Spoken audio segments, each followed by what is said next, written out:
संध्याकाळच्या वेळेस अचानक मैत्रिणीचा फोन आला. बोलते मी घरी येते, अर्ध्या तासात माझ्यासाठी घावणे बनवून ठेव.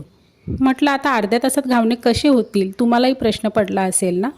तर मी सांगते होतील, पटकन झटचे पट होतील. तर चला आज इन्स्टंट घावणे कसे बनवायचे ते बघूया. काय करायचं, तुम्हाला किती घावणे बनवायचे त्याप्रमाणे तांदळाचं पीठ घ्यायचं, त्यात 4 चमचे रवा टाकायचा, सोडा टाकायचा असेल तर सोडा पण टाकू शकता, चवीप्रमाणे मीठ टाकायचं, पाणी कोमट करून तांदळाचं पिठामध्ये मिक्स करायचं व्यवस्थित, 10 मिनटं झाकून ठेवायचं.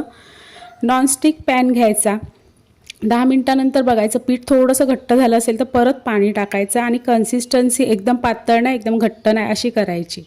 त्याच्यानंतर मग नॉनस्टिक पॅनला तेल लावायचं, तेलाने छान ग्रीसिंग करून घ्यायचं आणि मग जे आपण तांदळाच्या पिठाचं बॅटर केलेलं आहे त्याच्यामधून मस्तपैकी घावणे घालून घ्यायचे. घावणं घातल्यावर त्याच्यावरती ताट उपडा टाकायचा, अर्ध्या मिनटापेक्षा पण कमी वेळात ताट काढायचं आणि थोडा वेळ वाट बघून मग घावणाच्या कड्या सुटल्या का मग घावणं पालटायचं. मस्तपैकी घावणं तयार झालं आहे. आता हे घावणं तर मैत्रिणीसाठी तयार केलं आहे, तुम्ही पण तुमच्यासाठी असं तयार करून बघा. सगळ्याबरोबर खूप छान लागतं, चहा बरोबर पण आणि चिकन मटन बरोबर.